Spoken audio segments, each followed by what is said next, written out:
patunayan ko na yung iglesia na kinabibilangan ko, ito yung iglesyang nasa Biblia. Hindi ko po sasabihin na yung quote ay rehistrado, ito yung fountain. Hindi po ganoon. Hindi po. Ilagay mo po. Ilagay mo po yung pangalan po ng iglesia ninyo. Okay. Yung iglesia inaaniban ninyo, yung apostolic, ano ba yun? Apostolic, ano ba yun? Ganito na lang, sir, kasi hindi ko po... Wag mo nang ilis yung topic eh. Doon na tayo sa topic. Yung apostolic, ano ba yun? Yung sektang inaaniban ninyo na bagong rehistro? Church of Apostolic Truth, sir. Church of Apostolic Truth na ipanareso sa Pilipinas, yan yung iglesyang inaaniban mo ayon sa nakasulat sa Biblia. So anyway, mga kapatid, pag po sinabi ko na ang quote or ang Church of Apostolic Truth ay ito po yung totoong church according to the Bible, meaning to say, ang Bible po ang basihan. Hindi ko po tinutukoy na yung pangalan ng church ay mababasa mo letra por letra sa Bible. But I am referring to the membership of the church to the first church. And the character of the church, kung ito ba ay naka-inline sa biblical description ng First Apostolic Church. Because I believe na Apostolic Church din ang Roman Catholic as they claim. Okay, so by reasoning, mga kapatid, I will argue that the quote, the Church of Apostolic Truth, is indeed a church, which is a part of the church founded by Christ based on Matthew 16 verse 18. Hence, part of the true church. No? Since part kami ng true church, we can be classified as well as the true church. Okay? Kung yung Roman church sa New Testament ay true church, of course, pati yung Ephesian church ay true church din yon. Okay? So lahat ng mga churches, mga Christian church dito sa scriptures, ay lahat sila po ay true church because sila ay associated doon sa church na tinatag ng ating Panginoon na si Pedro po ang ginawang leader. So the same thing, kaya po natin sinasabi na kami po ay true church because associated kami doon sa church na in-establish po ng ating Panginoon. No? So ang ano po ang basis ng aking argument? Of course, the sole authority, the scriptures, the Bible, no? And I believe the Bible is more than enough to use as the authority of truth, no? 2 Timothy chapter 3 verse 16, all scripture is given by inspiration of God and is profitable for doctrine, for reproof, for correction, for instruction in righteousness, no? And every argument po kailangan i-compare natin sa scriptures, no? Gaya po sinabi sa Acts chapter 17 verse 11, these Jews were more open-minded than those in Thessalonica, for they eagerly received the message, examining the scriptures carefully every day to see if these things were so. So yung mga taga Thessalonica, no, chine-check nila kung totoo yung sinasabi ng mga nangangaral sa kanila by examining the scriptures. So the Bible is the basis of truth, no? Any biblical issues, topics, kailangan po ma-establish yan sa scriptures, no? Paano po natin establish ang truth? 2 Corinthians chapter 13 verse 1, this is the third time I am coming to you in the mouth of 2 or 3 witnesses. No, sabi po doon, no, ay ma-establish po ang totoo. No? So, parehas po kami nagki-claim na kami po ay nasa totoong church, no? At ito po ang itinatag ng ating Panginoon as we both claim, mga kapatid, at si Pedro po ang ginawang church leader. Pero ang claims po is just a claim. It does not matter. What matters is how we prove the claims. The value of our claims depends on our arguments and not in the claims itself. Lahat naman ng mga churches ngayon nagsasabi na sila po ay nasa totoo. So tignan po natin kung sa paanong paraan natin mapapatunayan yung ating kiniklaim, mga kapatid. So the first church was never called Catholic, no? They are Christians. Acts chapter 11 verse 26, chapter 26 verse 28, 1 Peter chapter 4 verse 16. Yung mga Kristiyano po ay never tinawag na Catholic bilang pangalan ng church. Sila po ay tinawag na mga Kristiyano. Okay? Again, we are the true church as being associated to the church established by Jesus himself, and by proving so, I believe I will establish my position as the true church, no? I will use 3 points as my 3 witness, mga kapatid, or criteria to prove my claim. Number 1, how did we become part of the true church? Acts chapter 2 verse 47. Ang sabi po dito, praising God and having favor with all the people, and the Lord added to the church Okay? Take note. The Lord added to the church daily such as should be saved. Itong mga saved na ito, mga kapatid, dinagdag sa church. No? Itong church na ito po yung mga disciples. No? Before they were added first, they received a word. Before po dinagdag yung mga taong ito sa church, before they became part of the church, meron po silang tinanggap na balita or salita mula kay Pedro at sila po yung nagpabautismo. No? Acts chapter 2 verse 41, ang sabi po dito. Then they heard, gladly received his word, were baptized. So meron silang tinanggap na balita mula kay Pedro at sila po yung nagpabautismo. And the same day, they were added unto them. Dinagdag po sila sa church, about 3,000 souls. So ano po yung tinanggap nila mula kay Pedro na salita? Nasa Acts chapter 2 verse 38, ang sabi po doon, then Peter said unto them, repent and be baptized every one of you in the name of Jesus Christ for the remission of sins, and you shall receive the gift of the Holy Ghost. So ito po yung balita na pinamalita ni Pedro at ito po yung tinanggap nila. Ang resulta, sila po yung nagpabautismo at sila po yung nabautismuhan, sila po yung dinagdag sa church. Sila po yung naging part ng church. Sila po yung naging apostolic church. Okay, so those who repented and baptized in Jesus' name were saved and were added to the church. That's clear. So kami pong quote, Church of Apostolic Truth, we believe Peter's words. In fact, yan po ang pinapangaral namin. At yan po ang sinunod namin, Acts 2:38. Kami pong lahat ay nabautismuhan sa pangalan ng ating Panginoong Hesukristo. At base po dito sa Acts chapter 2:47, kami po ay naidagdag doon. Kami po ay naging member or part of the true church. So ang claim namin mga kapatid, no, hindi kami yung mismo per se ang tinatag, kundi kami po ay true church because we are associated to the church na established ng ating Panginoon, founded by Jesus Christ mga kapatid, no? Number 2, apostolic teachings and doctrines, no? Meron tinatawag po na apostolic doctrines or teachings. Na kung ikaw ay part ng true church, kailangan nagpapatuloy ka doon at hindi yung binabago. Or dapat hindi iba ang teaching mo sa kanila. Mahirap yung mag-claim ka na ikaw yung totoo, pero yung turo mo, iba doon sa tinuturo nila.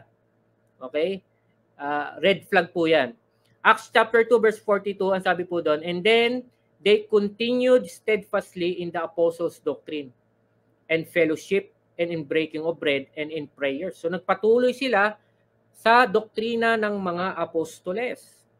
2 Timothy chapter 2 verse 2, and the things that thou hast heard of me, si Pablo po nagsasalita kay Timothy, lahat ng mga napakinggan mo sa akin, among many witnesses, the same commit thou to faithful men. Yung tinuro ko sa iyo, yun din ang ituro mo doon sa mga faithful men, ang sabi ng ating Panginoon Kristo. So, sinabi ni Pablo, sorry. So, hindi po dapat nababago ang apostolic teaching. If you are claiming that you are apostolic church, dapat hindi mo binabago yung apostolic teaching. No? Wala po nagbabago doon. Mahirap yung nagki-claim ka tapos iba yung tinuturo mo, hindi makita doon sa original na apostolic church yung tinuturo ng ng isang church na nagki-claim na sila yung totoo. Okay? 2 Thessalonians chapter 2 verse 15, ang sabi po dito, therefore brethren, stand fast and hold the traditions which ye have been taught, whether by word or epistle. So yung tradisyong pinasa ng mga apostoles, no, yung teaching, yung set of beliefs na sinasabi, na pinasa ng mga apostoles mga kapatid, no, kailangan by word or by deed or by example nila mga kapatid, hindi po 'yon nagbabago mga kapatid. So we can see the pattern mga kapatid, nakikita natin yung pattern dito na kung ano yung tinuturo nila, yun din dapat ang ituturo ng isang church na nagki-claim na sila po ay nasa katotohanan. Doon dapat tayo nagpapatuloy kung anong sinasagawa nila. We are trying our best na gawin din natin yon. Mahirap po mag-claim na ikaw ang true church tapos iba ang turo mo. Okay? Yung pangatlo, the biblical church believed that there's only one God, the Father. Okay? The biblical church believed that there's only one God, the Father, and not the Father, Son, and Holy Spirit. No? John 17, chapter 3. And this is life eternal, that they might know thee, the only true God. Kausap ng Panginoong Kristo ang Ama. Jesus Christ whom thou hast sent me. So ang Ama ang only true God. Sinang-ayunan po ito ni Pablo at ito po ang paniniwala ng church. 1 Corinthians chapter 8 verse 6, sabi niya, but to us, sabi niya sa ganang sa atin. Ano 'yon? Yung mga taga-Korinto, yung church. referring to the church. There is but one God the Father. Isa lang daw ang Diyos nila, ang Ama, of whom are all things, and we in Him, and one Lord Jesus Christ, by whom are all things, and we by Him. So, sa paniniwala po ng unang church, meron lamang pong isang Diyos, ang Ama. Hindi po sila naniniwala na meron lamang isang Diyos, ang Ama, Anak, at Espiritu Santo. Wala po silang ganung paniniwalang isang Diyos. Ang isang Diyos po, no, na base sa kanila, sa unang church, paniniwala ng church, ay ang Ama po ang nag-iisang Diyos. So, yan po ang paniniwala ng Church of Apostolic Truth. Hindi po namin binabago yan. Meron lang pong isang Diyos, ang Ama. Okay? At yung apostolic doctrine na pinapangaral nila, yun din po ang tinuturo namin. We are trying our best na lahat po yan ay maituro namin sa church. So, yan po yung mga basis natin kung paano malaman natin kung paano malaman yung totoong church. No? So, as I claim na ang Church of Apostolic Truth po, ito po yung true church according to the Bible. No? According, hindi po doon nakalagay na as it is written, para po baka mamaya hanapan ako ng verbatim eh. So, ang topic lang natin according to the Bible. So, base lang sa salita ng Panginoon. At yun po yung pinatunayan natin sa tatlong aspeto. Unang-una, part po kami as a member of the True Church. At naging part po kami niya sa pamamagitan po ng bautismo sa pangalan ng ating Panginoong Jesucristo. Na tinuro po ni Pedro. Pinangaral po ni Pedro. Pangalawa, apostolic doctrines, apostolic teachings. Kung ano po yung tinuturo nila dati, yun din po ang tinuturo namin. At hindi po namin binabago yun. Wala po kaming binabawas, mga kapatid, doon sa turo na yon. Okay? At pangatlo, ang First Apostolic Church po ay naniniwala lamang sa isang Diyos, ang Ama. At yun po ang paniniwala namin. So, yun po ang basis ng truth. Wala pong kaibahan.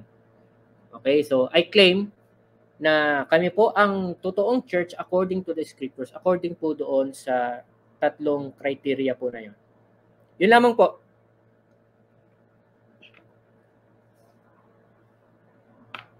Nakamute po kayo, sir. Parang nawala po si si bro Roland Pards. Okay. Ang nawala po yung niya, problema ito, basig na po siya eh. Baka na po siya sa kuryente po nila. Maulan po ba? Maulan po yes, ba dyan? Yes, dito sa amin maulan po. Okay, while nag-aantay po tayo kay Bro Roland, tika po muna ha. Yan po yung problema eh. Nawala si Bro Roland eh.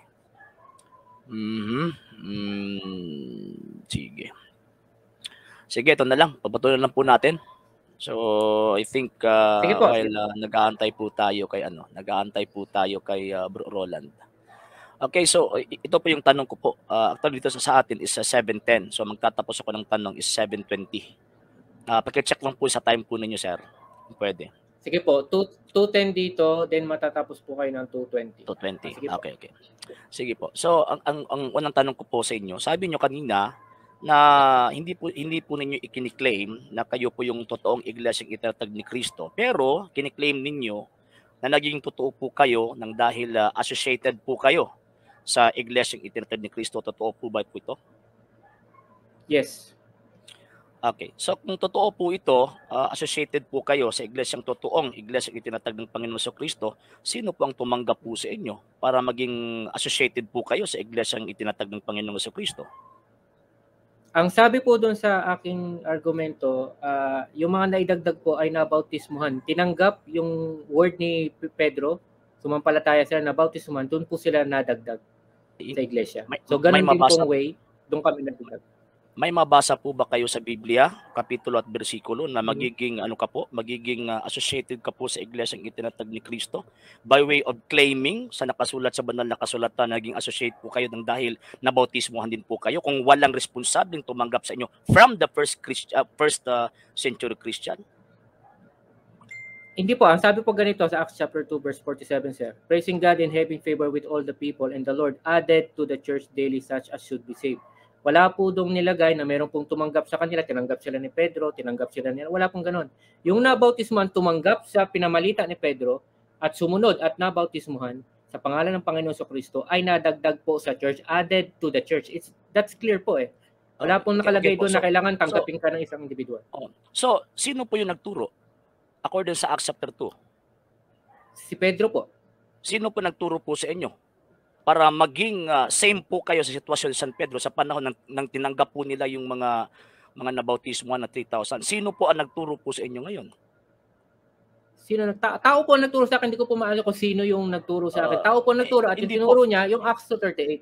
Hindi po pwede po yun na magturo lang siya ng Acts 2:38 pagkatapos walang connection doon. So yung tao nagturo po sa inyo, yung tao nagturo po sa inyo concerning that faith, meron po ba siyang connection sa mga apostol? Meron po siya connection dahil nabaptize po siya in Jesus' name. Nadagdag po siya sa church. Sino po nagbaptize po sa kanya na may connection sa mga apostol? Ay, pagbibigay alam ko po sa inyo later on. Ay, hindi po. Ngayon na dapat. Ngayon na dapat. Bro. Ayun, the brown out lagi, daan pa ko. Bro, pasensya na bro ha. Bigla lang nag-brown out talaga dito sa amin. Yung wifi ko ginamitan ko lang ng yung power pack, no? So pasensya talaga, no? Medyo may interruption talaga yung natapos na time post ko, Brother Brian, 6 minutes and 29 seconds. Mag-turn off lang ako ng camera ha kasi madilim talaga dito. But still I have 80% of my cellphone yung yung patay lang yung talagang ilaw dito, but my wifi is aabot pa to ng 4 na oras. Okay?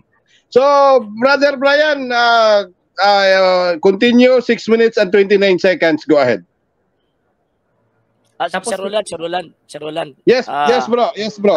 Kanina po kasi, nung nawala po kayo, naka-first question na po ako sa kanya. So, ibig sabihin, ganun ba? Kami sa first question. Okay. Sige. Ibalik ko na lang sa 10 minutes, bro. Diretso na tayo sa ating cross-examination. Okay? So, balikan ko na lang tawag dito sa replay, no? Yung pamahayag ni Brother Brian kasi gusto ko ring marinig yung kanyang side. But anyway, no, the show must go on whatever happen. Okay? So, Brother RJ Sino, ready to cross, brother? Yes, kahit sir. nakapag-cross ka na. Okay, yes, so 10 minutes. Remind ko lang, 30 seconds rule tayo, 30 seconds rule. Go ahead, Brother Agistino. So, sa akin po kasi, sagot po niya kanina po, Sir Roland, na inangkin po nila, claim po nila na they are the true church na galing sa Panginoong Kristo by association.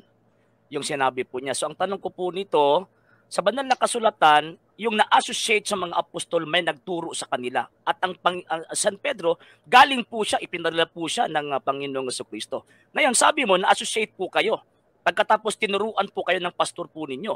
So ang tanong ko po ngayon, sino po ba ang nagpadala ng pastor po ninyo para makonect po natin doon sa mga apostol? 30 seconds, go ahead. Yung pagtaking part po namin ng church is through baptism po in Jesus' Objection, name. Mr. So kapag kasi Objection, sandali. Moderator's time. Brother Brian, may katanungan na sino. So naghahanap ng person, no? Kasi sino. So responsive lang tayo, Brother Brian. But anyway, Sir RG Sino, ano yung objection natin? Ang objection ko po is klarong-klaro po ito, naghahanap po tayo ng tao eh. Kasi kiniklaim po nila yung nakasulat sa banal na kasulatan. So naghahanap po ako ngayon ng ebidensya na may connection po ba kasi apostolic eh. So ang Panginoong Kristo nagpadala sa mga apostol, ang mga apostol ayun na bautismo at nagturo. So sabi niya, tinuruan raw po sila. Pagkatapos sino ang nagturo sa kanila para ma-associate po nila yung sarili po nila sa iglesia sa 1st century. Okay, so 30 seconds, Sir Brother Brian, go ahead. Objection din po ako doon. Counter objection, go ahead.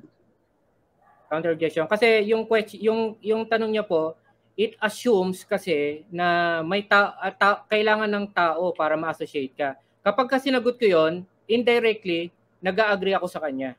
Samantalang sa stand ko, ang sabi ko lang, paano ma-associate by baptism? Wala akong tinutukoy na tao. So kapag yung tanong niya po, sinagot ko, it directly assumes na parang nag-agree ako na may kailangan ng tao na mag-i-invite sa'yo papasok.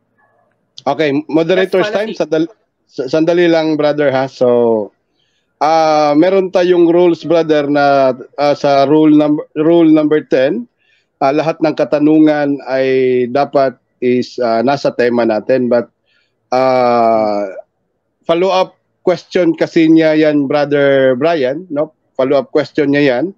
So, kailangan talaga nating sagutin, Brother Brian, no? Pwede mag-pass? Pwede po mag-pass? Yes, you can pass. You can pass. No problem. No problem. Kung mag-pass ka, bro, next question na natin. Okay. Ako po pass. Okay? Hindi Okay, next pass. Pass, next question. Okay, Brother RG Seno, continue. 9 minutes and 5 seconds. Go ahead. Okay. So, next question. So, ngayon, sabi mo kanina na associated po kayo, hindi mo masagot kung sino po yung taong nagturo po sa inyo. Kung associated po kayo, so ibig pong sabihin, yung may authority sa inyo is yung iglesyang kung saan po kayo na-associate. Tama po ba ito? Pakiulit po, pakiulit. Time pause tayo kasi pinaulit. Moderator's time. Moderator's time. 8 minutes and 41 seconds. No? Kapag pinaulit yung tanong, naka-time pause tayo, tatakbo ito after makumpleto ni Sir RG Seno ang kanyang pag-ulit ng kanyang question. 8 minutes and 41. Ulitin, Brother RJ. Go ahead. So, simple lang po yung tanong ko eh. Sabi niya, associated po siya sa unang mga Kristiyano. So, ibig pong sabihin, kung associated po sila, so ang may authority or ang humawak sa authority bilang isang true church, hindi po galing sa kanila, kundi doon sa iglesia kung saan po sila na-associate. Tama po ba ito o hindi? Mali. Hindi po. 30 seconds, explanation, go ahead. Ako po mag-explain? Sandali ha. Opo, sandali ha. Sandali, moderator's time, sandali. Brother Brian, ikaw talaga mag-explain, no? Kasi meron tayong categorical question, tapos followed yan ng 30 seconds explanation. No? Paano po okay? Kung ayaw mong mag-explain, sandali. Makinig ka muna. Kung ayaw mong mag-explain, sabihin mo lang next question. No? Sabihin mo lang next question kung ayaw mong mag-explain. Ganun lang yan, no? Sorry po. Sorry. Okay, so, okay. Sabi mo, tama ba yun or mali? Sabi mo mali, magbigay ka ng question or explanation or hindi? Hindi. Okay, next question, Sir RJ, go ahead. Okay, next question. Dalawang tanong na po, hindi po nasagot. Next question, another question. Sabi niyo, associated po kayo sa iglesyang itinatag ng Panginoong Jesucristo. Ito bang association po ninyo na galing sa itinatag ng Panginoong Jesucristo, may otoridad po ba kayo na iparehistro ang iglesyang ito kung saan kayo na-associate lang sa iglesyang totoo? Required po kasi. Answer po, required po magpa-rehistro eh. Objection, Mr. Moderator. Ang tanong ko po nito is meron po ba siyang authority na yung iglesia kung saan lang po siya na-associate bilang member lang po sila, pagkatapos ipinarehistro po niya yung buong iglesia kumbaga. May authority po ba kayo? Okay, categorical, Brother Brian, may authority ba kayo or wala? Pass ako dyan, pass. Okay, next question. According sa batas sa itong tinatawag na, kasi ang sa topic po natin is about the Church of the Apostolic Truth that registered in the Philippine government. Naparehistro po itong iglesia po ninyo under sa batas Republic Act 11232. Pwede niyo po bang isabi dito sa mga nanonood po sa atin pong programa ang section 5 sa article Republic Act 11232 patungkol po sa incorporators? Pwede niyo po bang isabi? Hindi po. Okay, sabi sa section 5 sa article 11232 na yung mga incorporators, sila po yung mga originators and founders. Totoo po ba ito? Hindi. Hindi totoo. Hindi totoo? Sino ang masutuo sa inyo? Ikaw o ang gobyerno ng Pilipinas? Sinasagot ko po yung base sa akin. Sa inyo lang po. Yung po ang interpretasyon nila. So ibig sabihin, kinokontra na po ninyo yung batas ng Pilipinas hindi, kung saan kayo nagparehistro. Hindi ko kinokontra. Kung hindi po nyo kinokontra, so tama po yung sinabi ng batas Pilipinas na ang mga incorporators kung saan sino pinagpaparehistro, sila po yung founders ng corporation na ipinarehistro po nila sa batas ng Pilipinas. Tama po ba? Yun po ang interpretasyon nila doon. Kung sino yung nagpa-rehistro, sila po yung Okay, objection, go ahead. Mr. Moderator, we are talking here about facts. We are talking here about the law. Bakit po? Okay. Kasi nandiyan po kasi sa topic po namin na-registered po ito sa Philippine government, particularly sa Securities and Exchange Commission. So ngayon, siyempre, under po ito ng batas. And siyempre, alam ko po na itong si Pastor Badaw is alam po niya na kung ano po yung batas nandoon kasi hindi po niya maparehistro kung hindi po niya alam yung batas na nandoon. Okay, moderator's time. Repeat your question, Brother RG Sino, kung para ipasagot natin kaya baka merong categorical. Go ahead. Ang categorical question ko po, sabi sa Section 5 ng Article Republic Act 11232 concerning the registration of the corporation, kasay na po dyan yung tinatawag mga sekta, mga religions. Totoo po ba ang sinabi ng batas ng Pilipinas na kung sino po yung nagparehistro, siya po yung founder at originator ng iglesia ang kanyang ipinarehistro? Tama po categorical? Ba? Categorical? Totoo ba? Go ahead. Based sa perspective ng law, yes, tama. Tama po ba? Di ba, ayon sa banal na kasulatan, kung ano po yung sinabi ng batas ng tao, di ba, ginamit po ito sila ng Diyos para iparating sa atin kung ano ang kagustuhan po ng Diyos. Tama po ba ito? According sa Romans. Pakiulit po yung tanong. Next question. Pakiulit po yung tanong, sir. Simple lang tanong ko eh. So ang batas ng Pilipinas, sabi mo sa kanilang perspective lang po 'yan, sabi mo. Pero according sa Biblia, according sa katuruan ng mga apostol, 'di ba klarong-klaro po 'yan na kung sino po yung namamahala sa gobyerno, sila po yung nagsasalita sa pagbibigay ng order, pagbibigay ng mga batas sa gobyerno bilang isang nakasunod po sila kung ano po yung sinabi ng Panginoong Diyos. Tama po ba ito? Tama. Kalooban po ba ng Diyos ng sinabi? Moderator's time. Bro RG Sino, mayroon siyang 30 seconds qualification. Brother Brian, kung ayaw mong magbigay ng explanation mo for 30 seconds after categorical answer, sabihin mo na lang next question, ha? Para kasi meron kasi tayong rule, no?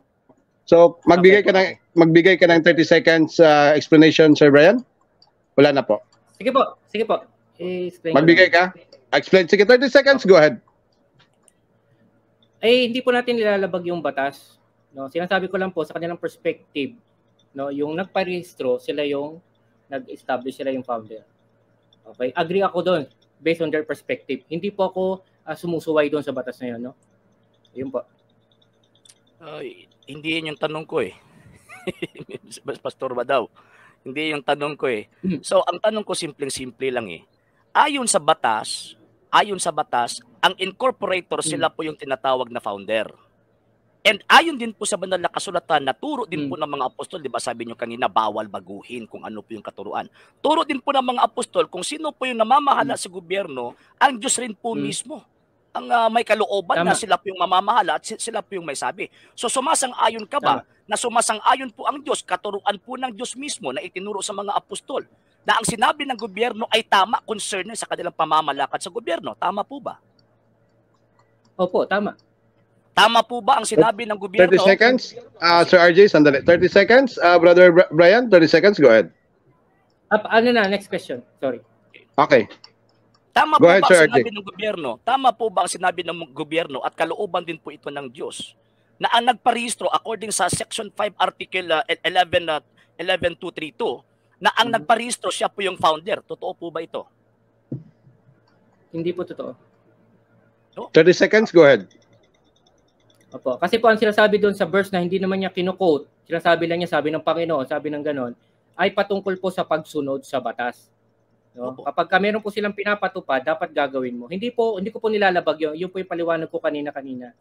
Wala po ako nilalabag doon. Sinasabi ko lang sa kanilang perspective, tama po yun.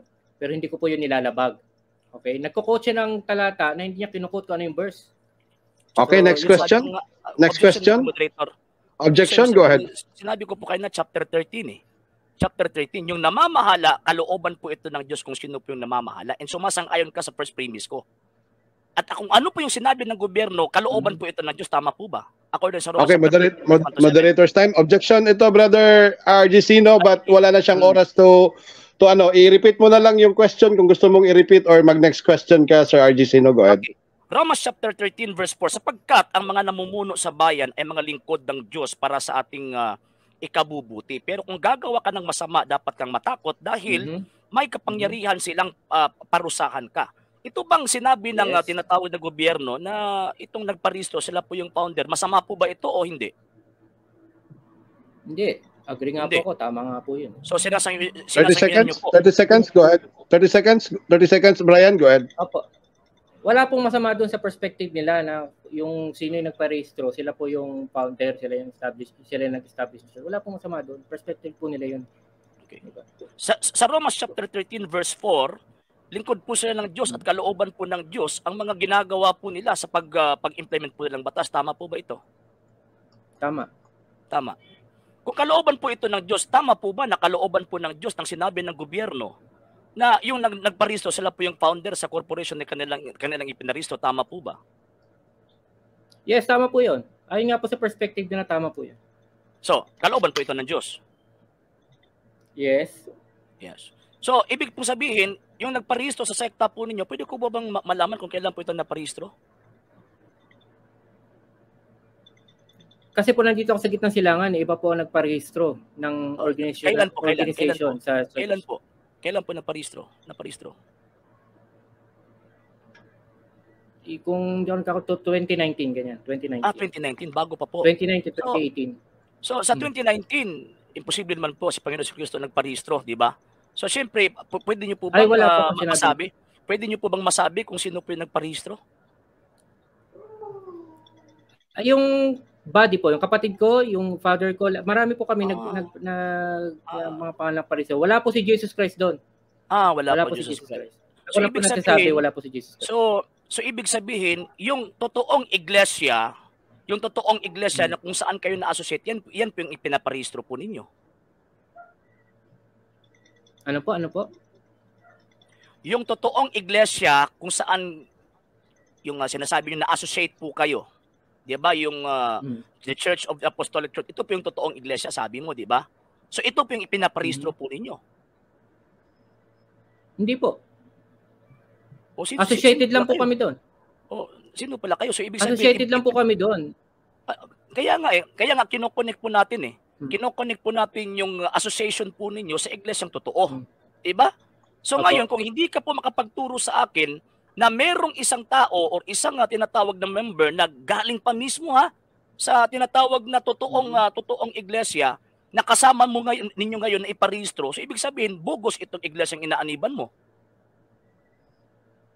Parang side comment po yun Ay, hindi po. Totoo po yan. Moderator's time. Moderator's time. Okay. Brother Brian, ano yun bro? Okay, sandali. Yung pagkasabi niya bro is in form of question yun, no? So either sagutin mo yun or hindi. Meron kang 1 minute na 30 seconds na explanation. But I hear objection coming from you. Ano yung objection natin? Objection kasi, although it is in the form of question, it is sarcasm. Okay. Sarcasm yun Okay. Did you get my point? Okay, moderator. Yes, counter objection, go ahead. Hindi po yung sarcasm, Mr. Moderator. We are talking here about the truth. Yung katotohanan. Talagang masakit po talaga yung katotohanan. So ngayon, tinitingnan po namin dito kung ito bang association po nila, tagang connected po ba sila o hindi? Kasi naparehistro po kasi. Moderator's time. Brother RG Sino, klaruhin ko lang yung ano ang definition mo sa bugos na sinabi mo kanina. Fake. Okay, so brother Brian, so bugos means fake or hindi totoo or whatever, no? So paki-reconstruct na lang brother RG Sino yung last question mo. Then after niyang magsagot, meron na lang tayong less than 1 minute. One question na lang tayo, then final answer na si brother Brian. Go ahead. Okay, so ganito po kasi. So sabi, pinipilit po yung associated po kayo sa totoong iglesia. Pagkatapos kayo po yung nagpaparehistro. So ngayon, sino po yung mga lideres, yung mga namumuno sa totoong iglesia na nagbigay po sa inyo ng otoridad na iparehistro po yung iglesia kung saan po kayo na-associate? Yung tanong niya po is, Mr. Moderator, linawin ko yung tanong niya kung na-digest ko. Naghahanap siya ng mga tao from the original church na kasama namin na nagparehistro. Tama ba? Yun ba yung tanong niya? Yes, brother. Yes po. Wala. Meron ba or meron? Wala. Okay. Last question. Last question, RG Sino. Go ahead. So sasayunan mo ngayon na yung ginagawa niyong pagparehistro ay gawa-gawa niyo lang yun pagkatapos walang kahit isang may connection doon sa mga apostol na nag-utos sa inyo na iparehistro to iglesia ang inaaniban mo. Anong tanong niya po doon? Anong tanong niyo po doon, sir? Iulitin yung tanong, Sir RG Sino. Go ahead. So, sumasang-ayon ka ba ngayon na yung sektang inaaniban mo ngayon na ipinarehistro sa gobyerno ng Pilipinas, itong sektang ito ay bugos, fake? Bakit? Kasi wala pong kahit ni isang tinatawag na galing sa totoong iglesia na nag-utos sa inyo para iparehistro ito. Tama po ba? Hindi po kami fake. Kasi po, paliwanag, naghahanap siya ng original na kasama doon. No? Matagal na, 2,000 years ago na po yun eh. At pinatunayan ko po dito sa aking argumento na para maging part ka ng church, kailangan na bautismuhan ka sa pangalan ng Panginoon Jesucristo. So even though wala kaming kasama sa original na tinatag doon, kami po ay part ng original church because based doon sa binasa ko kung paano po mapabilang doon ay kailangan mabautismuhan ka sa pangalan ng ating Panginoong Jesucristo. Okay, so maraming salamat Brother Brian Badao sa iyong mga lahat ng sagot at salamat din sa iyo Sir RG Sino from the LC International sa iyong cross-examination at diyan nagtatapos ang first stand, no? So parang naninibago ako sa diskusyon natin, no? So napaka malamig lang yung sumagot ni Brother Brian, saka malamig lang ngayong gabi si Sir RG Sino, no? So anyway, so shout out pala sa ating mga shout out, yes. Nag-practice na pa. Okay, shout out pala sa ating 473 sa ating Facebook Live, no? Ewan ko lang kung hindi ako makamonitor kasi patay yung laptop ko. Hindi ako makamonitor sa YouTube channel. But anyway, shout out ko muna yung mga kapatid natin na sila Brother Lito Anto, Brother Jimar Celestino, Dodong Bernabe, JR Lim, si Jerry Yako, Jocelyn Pasaol, si Naida Celestino, si Brother Charlotte Jane CP, Rowena Batoy and Bobby Batoy, Amando Hone, Ariel Amores, Archie Moncada og si RJ Moncada, Brother Alwin Solomon og si Sister Amelie Pasaol. Okay, so at saka si Brother Romel Sore at Brother Mark, no? So magandang gabi sa ating lahat. Okay?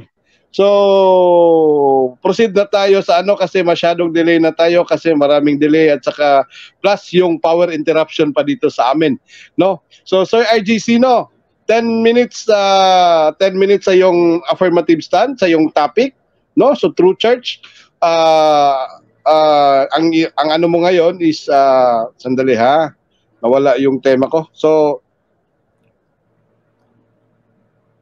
okay, so yung titindigan ni Sir RG Sino ngayon opposite sa kasi ito comparative debate man ito. So baka magtaka kayo bakit iba ang binigay na pamahayag ni Sir RG Sino. Okay, so Brother RG Sino, kung handa ka na sa yung 10 minutes, maaari ka nang magsalita. Go ahead. Okay, so maraming salamat po Sir Roland and also sa katunggali po natin na galing sa Church of the Apostolic Truth. Kanina, before po tayo magpe-present sa atin pong tinatawag na first argument, yun pinakikinggan ko lang po si Mr. Badao sa kanyang mga argumento, yung 3 points po niya. Na sinasabi niya po na they are the true church they are the true church kasi associated po sila. Associated pero wala namang connection eh. Puro lang claim na they are associated by way of interpreting the Bible personally and their own opinion. Na pagkatapos sasabihin na associated kami kasi nakabasa kami kasi sinusunod namin nakasulat sa Biblia. Hindi po ganyan eh. Number 2, ang iglesyang itinatag ng Panginoong Jesucristo at admitido po ang katunggali po natin. Admitido po siya na ito pong iglesyang ito existido po sa 1st century AD. And meron pong mga taong nagturo at tinuruan. Kaya nga po meron pong mga umanib eh. So kung meron pong mga umanib, so meron pong nagturo. Kung meron pong nagturo, ibig sabihin, yung authority na yun, galing po yun sa otoridad na galing sa ating Panginoong Jesucristo. Kaya nga po lumabas po yung banal na kasulatan, lumabas po yung tinatawag na banal na kasulatan. Bakit po? Kasi may authority po kasi. May mga tao po kasing humahawak sa otoridad na nagsasabi na itong Bibliang ito, paniwalaan natin na ito yung salita ng Diyos. At kahit nga si Mr. Badaw, naniniwala po siya patungkol po sa banal na kasulatan. So ngayon, yan po yung hinahanap ko, yung association po nila. Sino po yung tinatawag na tumanggap? Sabi niya, ay matagal na yun. 2019 pa yung naparehistro yung sektang inaaniban ko, so hindi ko na makonect. So ibig sabihin, putol po sila. Yan po yung sinasabi ko, bogus, fake. Bakit? Kasi yung iglesyang itinatag ng Panginoon Jesucristo, sabi pa ng Panginoon, I will be with you always till the end of time. Bakit po? Kasi hindi po pwedeng magkahiwalay po kasi ang Kristo at ang kanyang iglesia. So ngayon, itong Kristong ito at ang iglesyang ito dapat hindi magkahiwalay from the time of the foundation until now. How come na nangyari na wala yung iglesia 2019 pa, naparehistro yung tinatawag na associated sa totoong iglesia na wala naman pala? Di ba? So, dyan pala, makita po natin. Actually, yung mga kinukode po ng mga text, wala po akong tutol po doon eh. Bakit? Kasi hinahayaan po natin si Mr. Badaw na mag-claim. Kasi right po niya yun eh. Rights po niya yun eh. At respetuhin po natin yung rights po niya. Ang question po dito is yung evidence sa connection ng Church of the Apostolic Truth doon sa unang mga Kristiyano na binabasa po niya sa banal na kasulatan. Wala pong connection eh. Wala pong connection. Namamautismo si San Pedro. Sino bang may utos na magbautismo kayo? Ang ating Panginoong Jesucristo. O ngayon, sa kanila, sino nag-utos? Kaya nga, hinahanapan po natin sila kanina, si Mr. Badaw, hinahanapan po natin ng ebidensya o sino po nag-utos, sino po yung otoridad na nag-utos sa inyong pastor na magturo din. Hindi po siya makabigay. Bakit po? Kasi, yun, nalaman po natin na 2019 lang po naparehistro ang sektang inaaniban po niya kung saan po siya isang senior pastor. And nalaman din po natin, mga kababayan, mga kapatid, ay yung nagparehistro is yung family ano po niya, yung kapatid po niya. So ibig sabihin na maiintindihan po natin, parang itong sektang inaaniban po, pasensya na po sa sasabihin ko, pasensya na po na isa pala itong parang family business, kumbaga. Ginamit lang po yung banal na kasulatan, ginamit lang po yung tinatawag na salita ng Panginoong Jesucristo. Ngayon, sa atin po kasi, tayo mga Katoliko, o kami mga Katoliko po kasi, pag mag-represent po kami ng talata sa Biblia, meron po kaming mga supporting evidence. For example, tama po yun. Sa 1st century Christian, mga around 33 AD until 100, ang pagkatawag po ng mga unang mga tao po noon patungkol po sa sektang tinatawag na Kristiyano, yung tagasunod ng Kristo, Christian. Pero late na po yung sinasabi na Catholic Church, mga around 106, 107 AD. Bakit po? Kasi objective na po ng Panginoong Jesucristo na ang iglesyang ito dapat ipalaganap ito sa buong mundo. Kaya nga po sinabi niya, humayo kayo sa lahat ng mga bansa at turuan nyo sila, bautismuhan nyo sila sa pangalan ng Ama at ng Anak at ng Espiritu Santo. 5 minutes? So, ibig pong sabihin, itong iglesyang ito from the 1st century AD, yes sir, from the 1st century AD, makikita po natin na ang iglesyang ito, lalaganap ito sa lahat ng mga bansa at sa lahat po ng mga panahon. Kasi, di ba sabi ng Panginoon, I will be with you always till the end of time. Kaya nga po, inahanapan ko kayo kung sino po yung taong nagturo po sa inyo. So ngayon, kumusta naman po yung Santa Iglesia Katolika, Apostolika Romana? Sabi niyo po, tama po yung sinabi po ninyo na, okay, dahil associated kami, so kami yung totoong iglesia. Same din po, nakagaya din po kami totoong iglesia. Sa amin, ang mga diocese po namin, associated po ito sa totoong iglesia in the sense na meron po kaming connection, kumbaga. Bakit po? Kasi ang iglesyang itinatag ng Panginoong Jesucristo sa taong 33, itinatag po ng Panginoon ito, pagkatapos from 33 until now, existido po ang iglesia pong ito.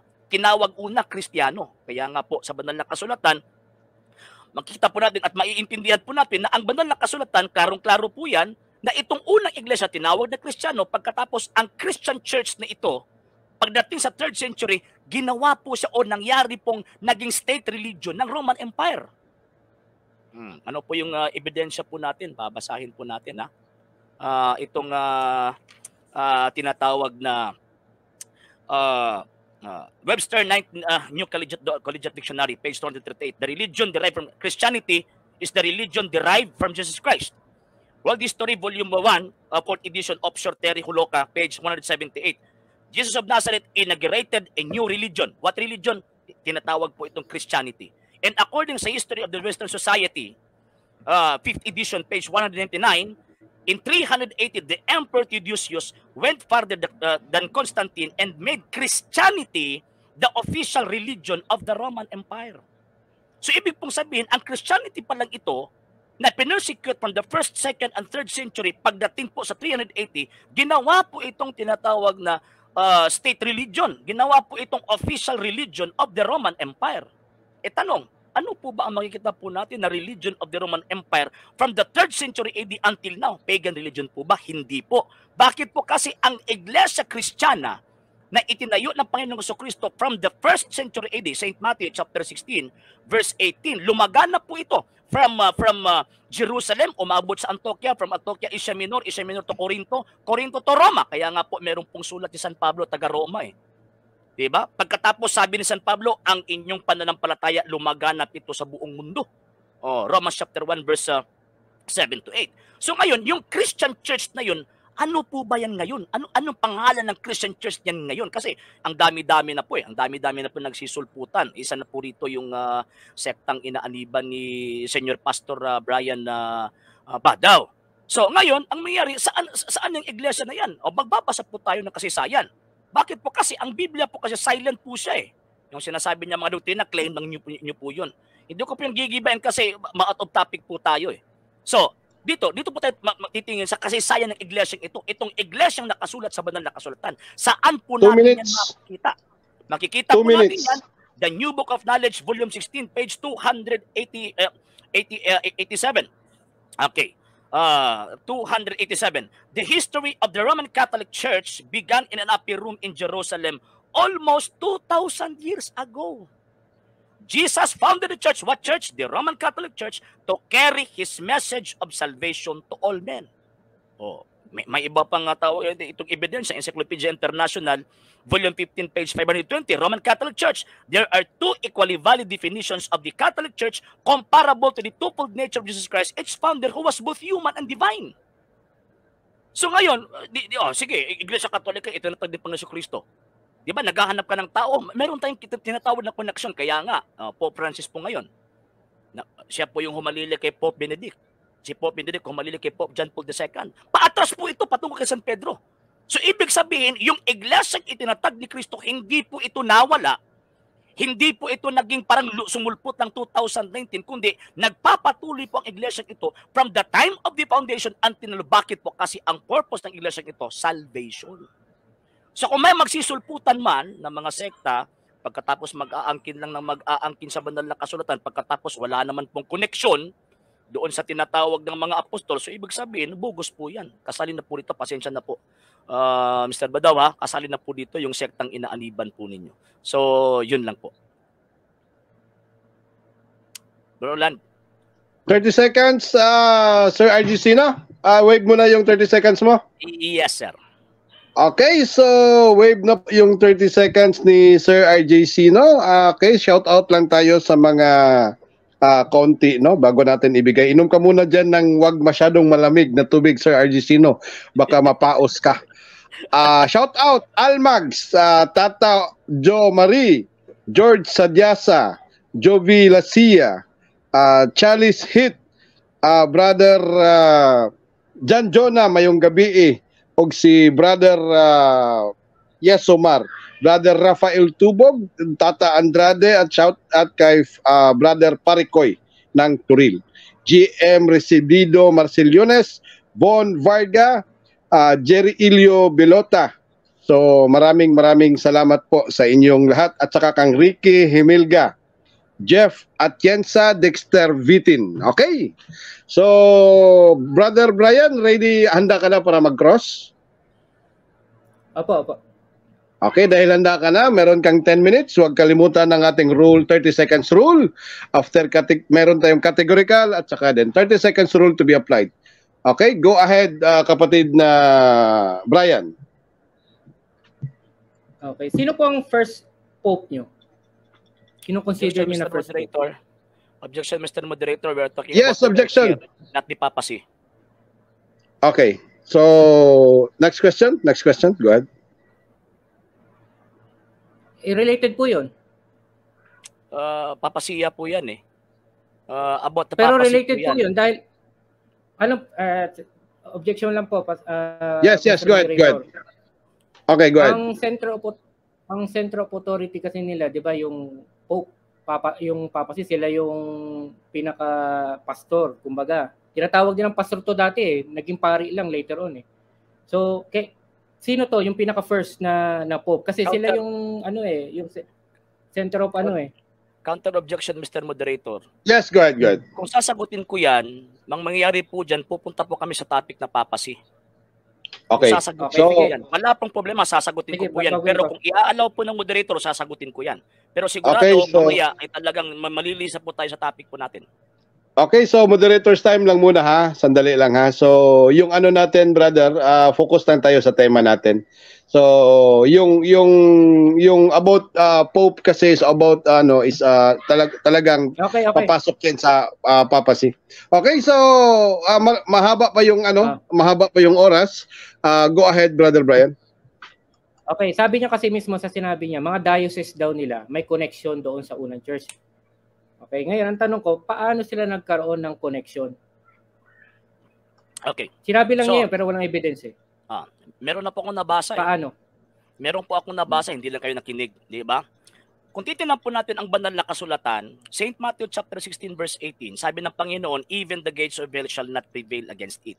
So ibig sabihin, from the time of the foundation until now, existido po ang iglesia pong ito. By way of what? By way of the administration, sa authority na itinatag ni Kristo from the first century AD na hindi naputol from the time of Christ until now.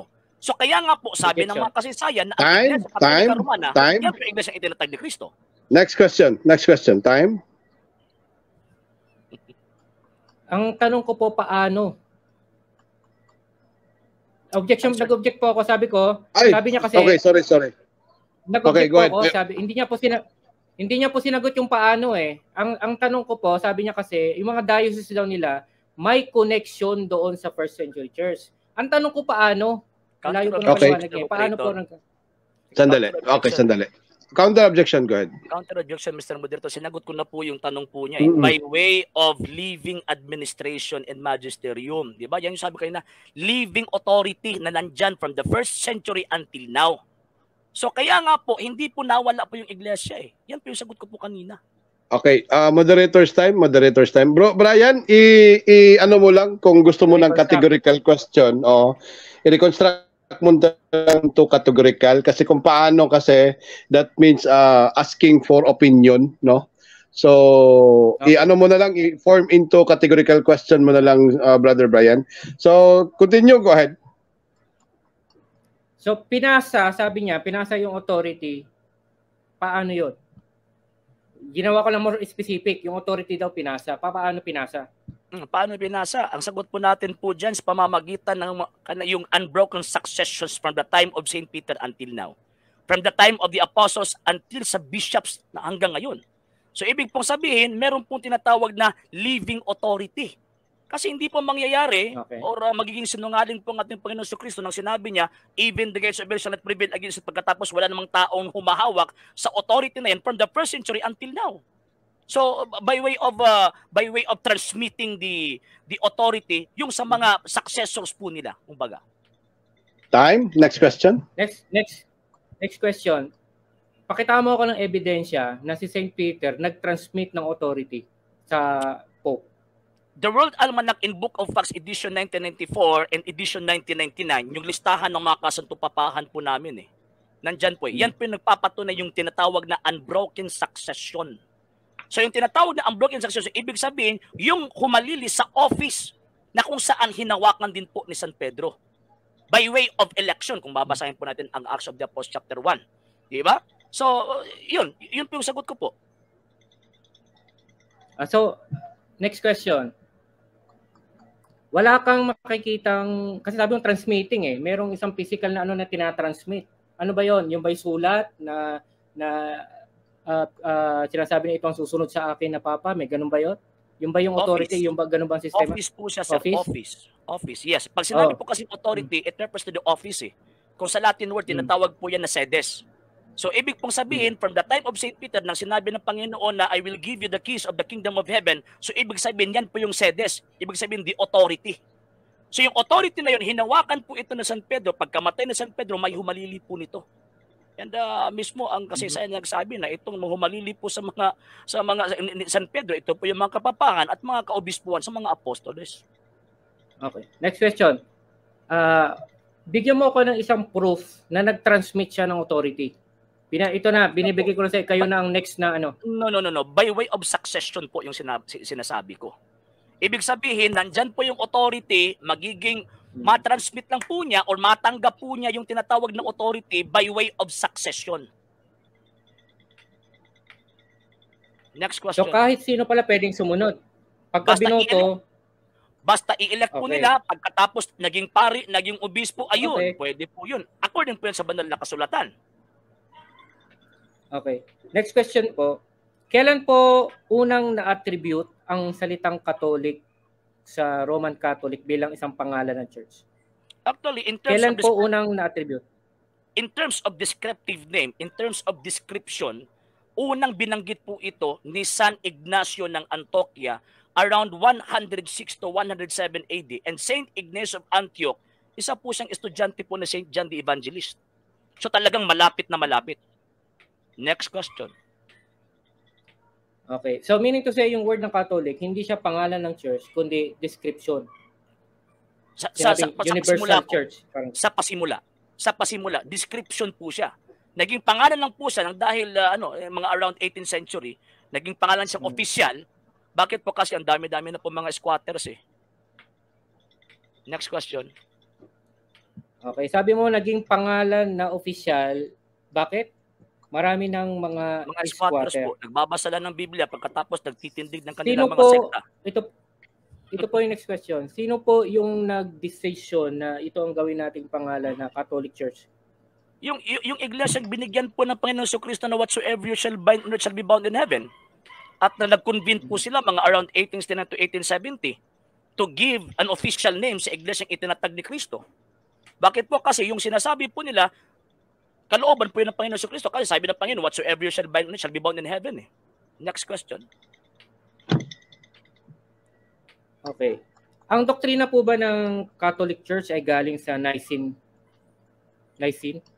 Objection, Mr. Moderator. We're not talking here about the doctrine about Nicene. Objection. We're talking here about the history and foundation of the Catholic Church. Mamaya na po yan doktrina. May counter-objection ka, Brother Brian? Yes, kasi po ang topic namin is base sa scriptures. Base sa salita ng Panginoon according to the scriptures. So, doktrina, part yan ng pagpapatunay kung totoo ba yung church mo. Okay. So, moderator's time. So, yes, Brother. Hindi po, sir. Bakit po? Yes. Broad po kasi yung term na doktrina eh. Kahit saan-saan po tayo pupunta po dyan, pag sinasabing doktrina, tapusin muna natin yung kasaysayan, yung pag-proof, yung pagprueba ng Iglesia Catholic Apostolic Roman, yung itong tinututulan mo ngayon, yun, tapusin mo natin ito, pagkatapos lipat tayo sa doktrina. Next, okay, moderator's time. Moderator's time. Brother Brian, huwag natin kalimutan yung topic tapat natin is about a true church, no? No, yung the Catholic Church is the true church founded of Christ, no, by Christ. So yung doktrina kasi pwede natin yan ipasok, but you need to reconstruct your question na papasok sa tema natin. So itinatanggap natin related question or yung sa topic talaga natin. Okay, so Brother Brian, 4 minutes and 20 seconds, mahaba pa yung oras. Go ahead. Okay, si Emperor Theodosius the first, no, ang nag-establish ng, sabi mo kanina, ng Christian Church as the Church of the State. Objection, Mr. The Roman Catholic Church. Okay, objection, go ahead. Wala pa akong sinabi na si Emperor Theodosius ang nag-establish. Siya po yung nag-declare. Nag-declare ng the Christianity, yan po yung official religion of Rome. Hindi po nag-establish kasi established na po yung Iglesia Catholic at that time eh. So, ibahin lang po yung term kasi mali po yung sa pagkakaintindi ko. Okay. So, Brian, go ahead. Si Emperor Theodosius I ang nag-recognize. Nag-declare as the official religion of Rome. Yes. Okay, dineclare niya, no? Okay, sinabi mo kanina doon sa, next question ako, sinabi mo kanina doon sa Jerusalem, sabi mo, doon nag-start ang Roman Catholic Church sa Jerusalem, base doon sa history na binasa mo. Paano po naging Roman Catholic Church yung Jerusalem? Okay. Actually, ang word po kasi na Roman Catholic Church, it is an ecclesiastical term na tumutukoy sa isang iglesia na hindi po tinanggap sa Jerusalem. Diba? Sabi ng Panginoon, St. Matthew chapter 21 verse 43, na ang kaharian ng Diyos kukunin sa inyo at ililipat sa isang bansa na makapagbibigay ng kanyang bunga. So, ibig pong sabihin, itong word na Roman Catholic, hindi po ito nagre-refer sa isang rasa or sa isang tinatawag na parang sasabihin natin na ako'y Filipino race. Yun po yung punto ko. Refer po ito sa iglesyang itinatag ni Kristo. So, ibig sabihin, from Jerusalem, first... Next question. Okay, next question. So, lahat ng mga churches, Corinto, Ephesians, Philippi, lahat yan ay tinatawag yung Roman Catholic Church? Ngayon po, yes po. Kasi sila po yung first century Christian eh. Sila po yung first century Catholic Church. And wala pong ibang Catholic Church according to Compton's Encyclopedia, wala pong ibang Catholic Church for the first 1,000 years, studying Compton's Encyclopedia, ito lang Romano Catholic ng iglesia, wala pong iba. Okay, so next question. Yung Roman, okay, next question. Yung Christian Church na itatag sa Roma, okay, dineclare ito ni Emperor. Ang hirap kasi banggitin ng pangalan niya. Objection, meron pa bang moderator? Objection po. Yes, objection. Go ahead. Wala pa akong sinabi na may naitatag na na iglesia doon sa Roma. Dineclare, sabi ko po dineclare. Ang pagtatag po ng iglesia doon sa Jerusalem. At umabot ang sabi ko po declare. Nakarating po doon sa tinatawag na Roma. So actually yung sinabi po niyo po kanina is itinatag eh. So kaya nga nag-object po agad tayo. Okay, sorry. Okay. Noted. Paki-reconstruct na lang, Brother Brian. Go ahead. Okay. Kung yung church na yon, yung Christian church na nandoon na sa church ay dineclare, no? Dineclare ni yung emperor na yun ang gawing state church. Paano yung ibang church na sa Epheso? During the existence of the Roman Church, meron ng Ephesian Church, meron ng Philippian Church, may church sa Jerusalem. How come, paano mo nagamit yung word na Roman Church as reference sa lahat ng church? Remember na ang Roman Empire, yung Ephesus, yung sinasabi niyong Corinto, at saka yung mga sinasabi sa banal na kasulatan, part po sa Roman Empire. And remember na ang Roman Catholic Church, before pa i-declare po ito, meron na pong mga iglesyang dinaanan or in-established yung mga local churches na in-establish ni San Pedro, first century pa. So ibig sabihin, yung mga lugar na yan, sa first century pa, before pa i-declare ni Emperor Theodosius na bilang isang Christian, itong religion ng Romanong Imperyo, nandyan na po yung mga iglesia yan. Belong na po sa Romano Katolikong Iglesia. Next question. Okay. Base po dito sa sulat ni Saint Cyril of Jerusalem, 386 AD, the name Catholic Church was used to distinguish it from other groups that also called themselves, which is you already admitted. Sabi mo, kaya ginamit ang Catholic Church kasi maraming mga squatter, parang ganun yata ang sinabi mo. Okay, my question is, so yung salitang Catholic ay ginamit lang na salita para sa Christian Church, no, para magkaroon ng distinguishing factor patungkol dun sa mga nagki-claim din na church. Yes or no? Yes po. Bakit po? Kasi at that time, sa panahon po kasi ni Saint Cyril, nandyan po yung mga Donatists, nandyan po yung mga Gnostics. Nagki-claim din po sa they are Christians pero they are all heretics. So kaya nga, klinaro po nila, dinistinguish po nila na itong iglesyang ito po yung iglesyang tatag ng Panginoon Jesucristo at yun, ang pangalan po nila, yung description po nila, Catholic Church. Moderator's time. Last question, Brother Brian. Last question, go ahead. Lahat ba ng mga church na sinulatan ni Pablo bukod sa Roma ay matatawag na universal church kahit wala sila sa Roma? Yes po sir, in terms of faith. Bakit po? Kasi yung nagturo at nag-establish po ng mga iglesyang yan, for example, Corinto, Ephesus, isa pong Catholic preacher, si San Pablo. So ibig pong sabihin, yung mga iglesyang yan, sigurado mga Katolikong iglesia po yan. Hindi po yan yung ipinarehistro po ninyo. Okay, so maraming salamat Brother Brian sa iyong katanungan at maraming salamat din sa lahat ng sagot Sir RGC, no? So malamig na malamig yung gabi ngayon, no? Kahit brown out dito sa amin, kahit wala akong electric fan, malamig na malamig. Okay, shout out muna tayo. Jorn Cabantante, shout out kay Walex Tio, Norjon Castillo, pindot ni nga debate. Okay. Shout out Renante Hermani, George Z, Esther Vitin, Jeff Atienza, Ricky Himelga at Jerry Elio Balyota. Shout out din kang Brother Ernie Gadian at Von Verga. So maraming salamat. Okay, Omelito Pitogo, maayong gabi. Amiel Roperes de Vinegracia, maayong gabi kanimo diha. Okay. So at diyan nagtatapos ang ating mga affirmative stand ng both side and cross-examination. So proceed na tayo sa kanilang rebuttal na tatag 5 minutes. Una magbigay ng 5 minutes rebuttal ang ating kapatid na si Sir Brian. Kapatid na Brian, paghanda ka na, magsisimula ang iyong 5 minutes na rebuttal. Go ahead. Okay, based po sa mga claims, I will say claims mga kapatid, dahil po unang-una, yung mga sinasabi niya na kung paano po natatransmit yung authority na sinasabi niya office. Sinearch po natin yan sa history, no? Yung mga pope na sinasabi nila, yung umahawak ng authority, dinideclare lang po nila na pope nila yon.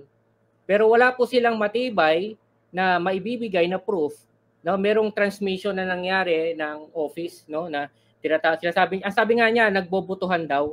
Pero yung mga first popes, mga kapatid, na bilang mga leaders ng church, they are claiming na si Peter ang first pope nila, na wala namang klaro, wala silang maibigay na proof na naipasa yung authority sa kanila. They are just claiming. Okay, ngayon, lumabas po na nagbobotohan pala sila. So kahit sino palang pwede lang botohin, pwede maging leader nila. Samantalang doon sa aking presentation kanina, mga kapatid, malinaw na sinasabi ng scriptures kung paano ka nagiging part ng church. Ayaw niyang pumunta sa doktrina, mga kapatid, kasi yung doktrina kasi doon sila malalaglag. Doon malalaglag yung yung katuruan ng Katoliko eh. 'Di ba? Yung mga doktrina nila, babagsak po sila diyan. Okay? Kasi po ang kanilang doktrina po nakabase sa Nicene Creed na ilang beses po binago. Ilang beses binago yung Nicene Creed, mga kapatid, at doon sila nakabase.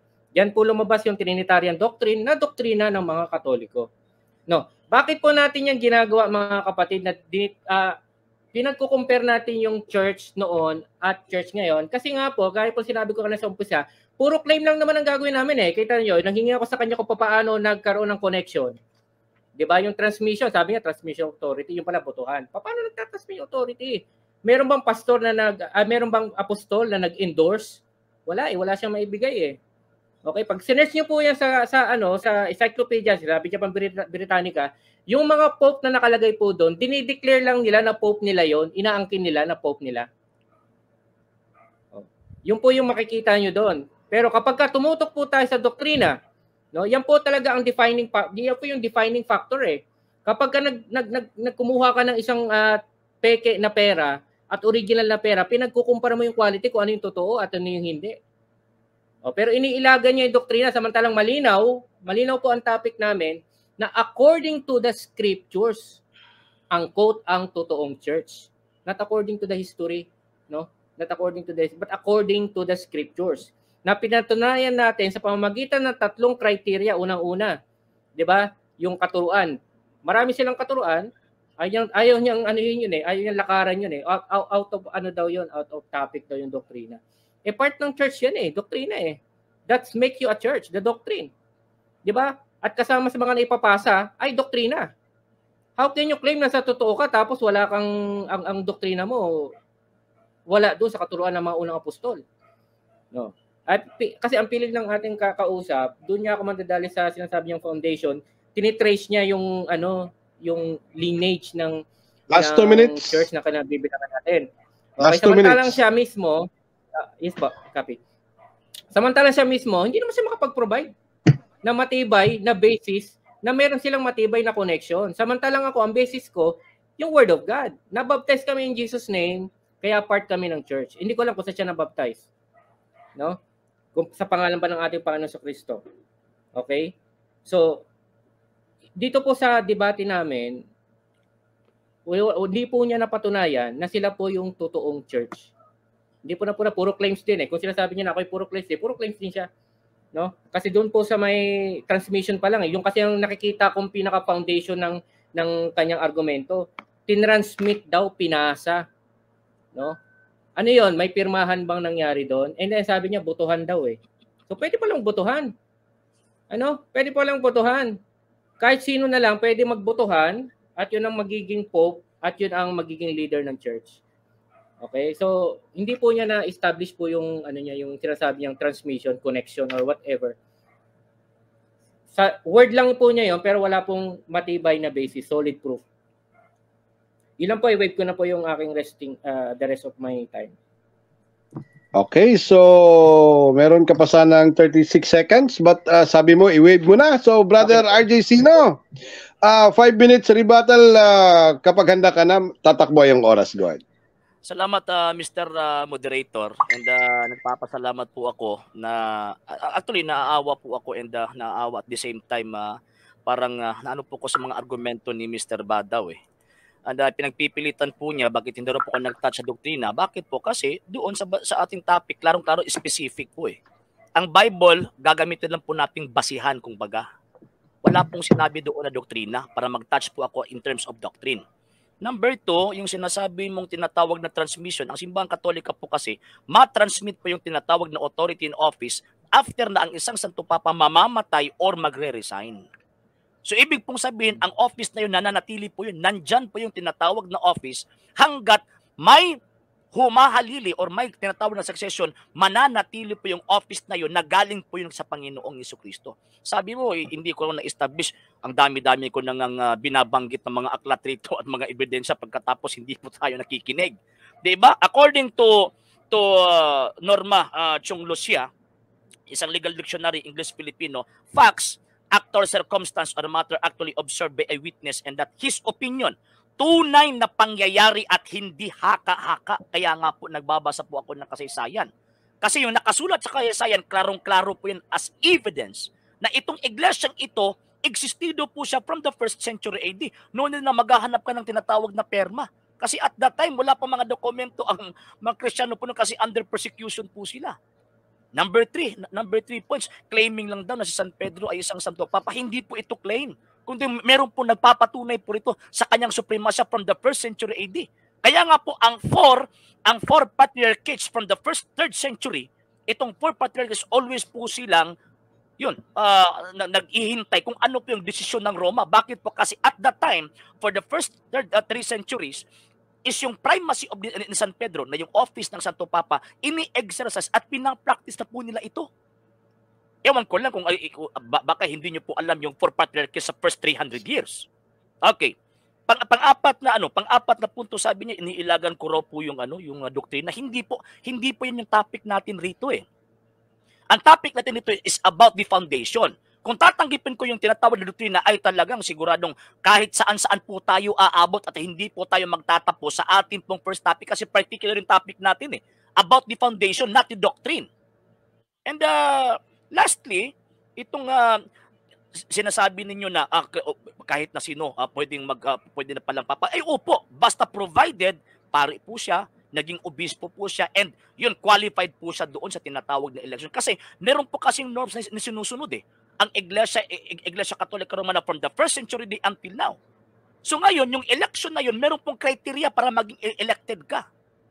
Ngayon, sa election na yun, siyempre, sino ang magdideclare? Yung same po na authority, pag hindi pa, wala pang mamadeclare sa Papa, yung same na authority natanggap sa St. Matthew chapter 18 verse 18, sila po yung magdideclare.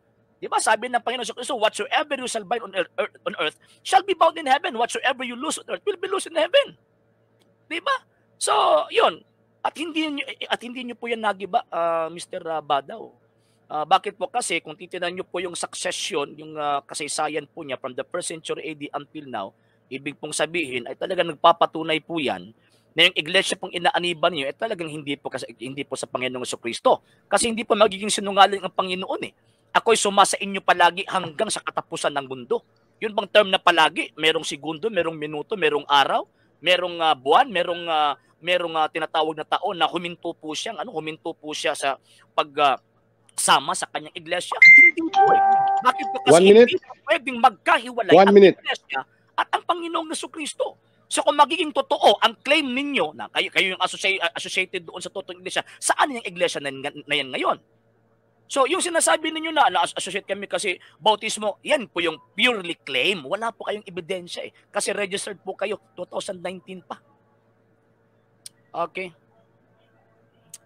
Okay, so maraming salamat Sir IGC, no? So proceed tayo sa ating 5 minutes na final stand, no? Maraming salamat sa lahat ng nanonood ngayong gabi. Almost 500 live viewers tayo sa Facebook, no? Maraming salamat. So yung na-late, balikan nyo na lang yung argumento nila kanina, no? Yung ano nito. Tsaka huwag kalimutan, i-share, i-like at i-mention din yung mga kaibigan natin na wala pa sa ating live program ngayon. Okay? Sir RJC, no? Another 5 minutes for your final stand. Kapag handa ka na, Sir RJC, no? Go ahead.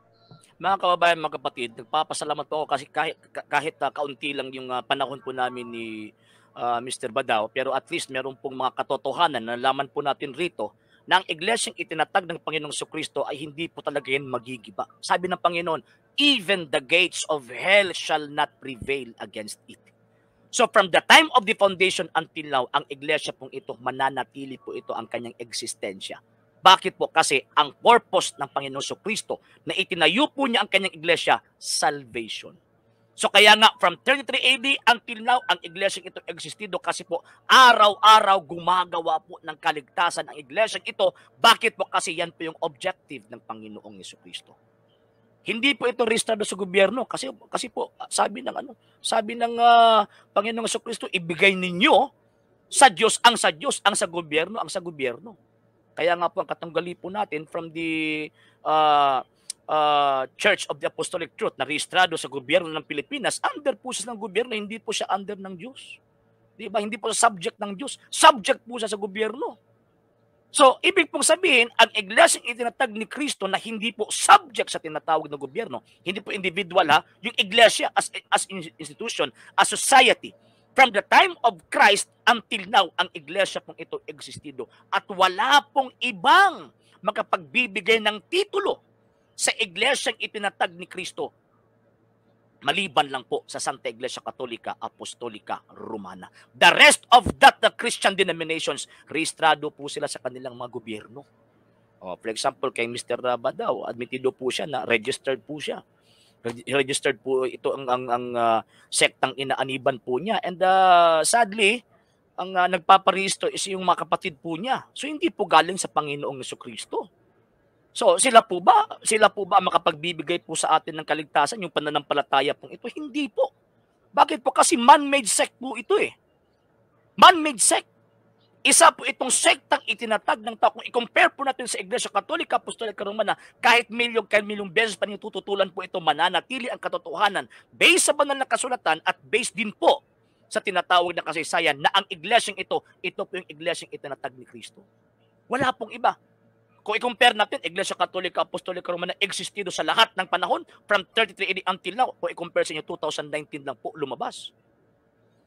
Kaya nga po, hinahanapan ko kayo kanina kung sino pinagturo sa inyo, saan galing. Tinitrace po natin yung kasaysayan. Bakit po? Kasi isa po yan sa pagpapatunay na ang iglesyang inaaniban natin, galing ba ito kay Kristo o galing lang ito sa mga taong gustong magigipagkompetensya kay Kristo na nagtayo ng kanyang iglesia. Kaya nga mga kababayan, mga kapatid, hanapin po natin yung iglesyang totoo. Yung mga members ni Mr. Badao, magsuri po kayo. Kasi kung hindi po kayo magsusuri, pagkatapos ang gagawin lang po is makikinig lang po tayo kung ano po yung sinasabi nila Mr. Badao at saka si mga kapatid po niya na wala naman pong koneksyon sa ating Panginoong Jesucristo, ay talagang madidenggoy po tayo niyan. Mapupunta po yung kaluluwa po natin doon sa impyerno. Kasi sabi ng Panginoon, ang hindi makakapasok sa akin, hindi maliligtas, sabi ng Panginoon. So kung papasok po tayo sa iglesyang itinatag lang ng tao, ipanarehistro noong 2019, wala po tayong maaasahang kaligtasan po dyan. So, yan po. So kaya nga, yun, natindig po natin yung tema po natin, natindig po natin yung katotohanan, at nagiba din po natin yung stand po ni Mr. Badaw. Kaya nga po yung siya pinagtatanong, at tayo pinagtatanong po sa kanya kanina, hindi niya halos masagot po yung mga tanong po natin. Bakit po? Kasi wala po siyang informations na from 2023 hanggat pagdating sa mga apostol, tayo meron po tayong masabi. Bakit po? Kasi meron pong tinatawag na 1 minute unbroken succession of this church founded by Christ. So wala pong ibang iglesyang itinatag ng Panginoong Jesucristo maliban lamang po sa Santa Iglesia Katolika, Apostolika, Romana. And syempre, si Mr. Badaw, alam na po niya yung katotohanan. Pagkatapos pipiliin pa rin po niya yung sektang inaaniban po niya versus sa iglesyang itinatag ni Kristo. So ibig pong sabihin, kayo na po ang mananagot sa sariling kaligtasan po ninyo. So yan na po, magandang gabi, and thank you po sa pagbisita po ninyo sa programa po natin. Okay, so maraming salamat Sir RJ Sino. Proceed na naman tayo sa ating another 5 minutes sa fire stand ng ating kapatid, Brother Brian Badaw. Bro, kapag handa ka na, maaari ka na magsalita. Go ahead. Okay po. Okay, salamat una-una kay Senyor sa nakausap ko ngayon tsaka sa moderator natin. So, yung aking stand po ay matibay na nakatayo. Wala nga po siyang inatake doon eh. Sa first niya wala siyang inatake doon. So yung sinasabing argumento, yung topic na na yun ang binanata niya, pero yung argumento ko wala. Kaya nakatindig po yung argumento ko, no? At kanina po sinabi din niya na ang word ng Catholic ay ginamit lang to distinguish them. Eh ganun din naman ang ginawa namin eh. Ang kaibahan lang, nagparehistro kami. Alam niyo ba kung bakit hindi nakarehistro ang Romana Katoliko sa Pilipinas? Because ang declaration nila, non-profit organization yan. Yan ang declaration nila eh, non-profit organization. Pero tinan yung mga pari nila. Di ba? May pera palagi yan. Kada salita niya, pagka inimbita mo, may pera palagi yan. Okay, hindi ko lang alam kung ganyan yung sistema nila doon sa kanilang lokal, kay Senyor Kaya wag po kayo magpapaniwala doon na porket hindi po naka-register, hindi totoo. Hindi po sila naka-register kasi po ang kanilang non-profit organization sila, ang Katoliko. Baguhin nila 'yon. Pipilitin sila ng gobyerno magparehistro. Di ba? So, ganun po 'yon. Kanina inadmit niya na pwede pala 'yon. Pwede kang gumawa ng pangalan para ma-distinguish ka sa iba. Di ba? Kasi marami nga nagki-claim. So, the same principle po ang ginawa namin. Di ba? Hindi ibig sabihin, iba kami doon sa tunay na church. No. Hindi po totoo yun. Ganun din ang ginawa nila eh. Tapos ngayon, babanatan niya ako doon, titirahin niya ako doon sa sinasabi niyang tinitrace niya kung saan. Samantalang siya mismo, hindi makapag-provide. Puro claim lang na sila konektado, bla bla bla. Pero walang proof. Di ba? Yung sinasabi ko dito sa may si Peter, no? Sinabi ko kanina kasi kiniklaim lang naman nilang Pope nila yan eh. Pero kung si Pope buhay, baka isuka, no? Isuka sila. Kiniklaim nila, born Jewish first Pope, Apostle of Jesus according to Catholic tradition, he received the keys of the kingdom of heaven, feast day, okay, may sabi dito, the Catholic Church recognizes, ayun lang, kinikilala lang nila. Diba? Kahit sino naman kumikilala, kami, kinikilala din namin si Peter. Kaso yung proof matters eh. 'Di ba? Yun ang importante, yung proof, mga kapatid. So, doon sa punto ng line of questioning niya sa akin na tinitrace niya kung may connection ako, siya mismo walang ganun. Hindi siya konektado. Lahat ng sinabi niya puro claim. Okay? So, yung banat niya sa akin, nagba-bounce back sa kanya, mga kapatid. Okay? Tapos, pinatunayan din po natin, mga kapatid, doon sa ating unang tindig, kung ano yung mga parameters, kung ano yung mga aspeto na dapat tinitignan natin sa totoong church. Unang-una, ang totoong apostolic church, hindi po nagtuturo na lumuhod kayo sa mga Diyos-Diyosan. Wala pong ganun. No? Wala pong ganun, mga kapatid. Marami pong katuruan. Makakakita mo, kanina, nire-reject niya yung doktrina. Pero yung salvation, doktrina yun eh. Doktrina yun. Iniilagan niya yung doktrina. Sabi niya, ang Catholic Church ay nangangaral ng salvation. That's doctrine. Ang tanong, anong klaseng salvation ang pinapangaral nila? Di ba, doktrina yon, pero iniiwasan niya, mga kapatid, no? Pilit niyang sinasabi na walang connection. Okay? So, kayo na po ang yung way of argument ko po, sana po nakuha niyo, no? Sa mga hindi po nakaabot kanina ng first tindig natin, meron po tayong tatlong pagtotoo doon kung paano po natin malalaman kung isang church ay totoo. Kasi po kahit na anong gawin yung buklat ng history, wala po kayong makikitang patunay na ang Roman Catholic ay konektado doon sa unang church. Marami po kayong makukuha claim. Puro claim. No? Puro claim. Ganun lang makukuha nyo, mga kapatid. Okay, so sa tatlong aspeto po, no, sa mga nag-aaral, kasi po, una-una, maraming salamat sa advice ng aking katunggali na mag-aral, magsuri. 1 minute? Totoo po yun. 1 minute? Lahat po Opo, copy. Lahat po ng member ng code ay karamihan, senior ng mga members po ay galing Katoliko. No? At kami po ay nagsuri, kaya kami umalis. Kaya yung mga nasa Katoliko, sila yung mga hindi nagsusuri. No? Kaya para salamat po sa advice kasi ginagawa po namin yan. Kaya nga kami umalis sa Katoliko dahil nagsuri kami. No? So, yan din po yung challenge ko sa mga taga-panood po natin. No? Buong pamilya po namin, mother ko, sagradong Katoliko, pero sa awa ng Diyos, inalis po diyan sa sa paniniwala na yan. Kanina po, meron ako ini-interview, sagradong Katoliko rin, pero umalis at nandito po sa quote, mga kapatid. Bakit? Nagsusuri kasi. Ayun. Kaya salamat, no? So, I will advise also the same thing sa mga ka-member ng Roman Catholic natin, mga mahal nating mga kababayan. Magsuri po kayo. Huwag po kayo basta-bastang maniniwala sa mga sinasabi ng mga Okay, time. So, maraming salamat Brother Brian Badao, no, sa iyong 5 minutes final stand. At diyan nagtatapos ang debate ngayong gabi sa katunggali ni Sir R.J. Sino from the Lake Catholic Apostolic International under the One Holy Catholic Apostolic Roman Church. Tapos sa kanyang kaharap na si Brother Brian Badao ng The Church of the Apostolic Truth. So sa lahat ng narinig ninyo mga kapatid, wag na kayong wag na kayong magdebate pa diyan. Tapos na yung debate, narinig na ninyo ang both side. So kayo na ang bahala magtimbang-timbang, no? So sabi nga ni Brother Brian, dapat daw tayong magsuri, susuriin niyo talaga. No, agree ako doon kang Brian. So suriin niyo kung sino yung nagsasabi ng totoo ngayong gabi. Si Sir R.J. Sino ba o ang kapatid natin si Brother Brian? Okay, so lahat naman tayo ang nagdala sa ating lahat ng mga opinion natin, lahat ng mga decision natin. So kayo nang bahala dyan, ha? So maraming salamat at naninibago ako sa gabing ito kasi akala ko mainit na mainit pero malamig na malamig kahit wala akong kuryente, wala akong ventilation dito, naka-open lang yung bintana ko dito. But salamat sa Diyos, naka full charge yung power pack ko, no, yung kasi kaya yan ng 4 to 6 hours kahit mag-run out dito. Basta yung sentro sa amin kung saan yung tower, hindi lang mag-run out, so may signal pa rin. Pero kapag yung sentro ng kung saan yung tower ng Globe is kapag nag-brown out din, patay din sila, wala talagang signal. But anyway, dito lang sa amin yung brown out, sa sentro wala. Pa rin, meron pa rin pag-asa. So maraming salamat sa lahat ng almost 500 viewers. Congratulations sa inyong dalawa, Sir RJ at Sir Brian. So sa lahat ng mga nanood, kayo na magtimbang-timbang kung sino yung pakinggan at saan kayo maniniwala sa dalawang mga debater natin.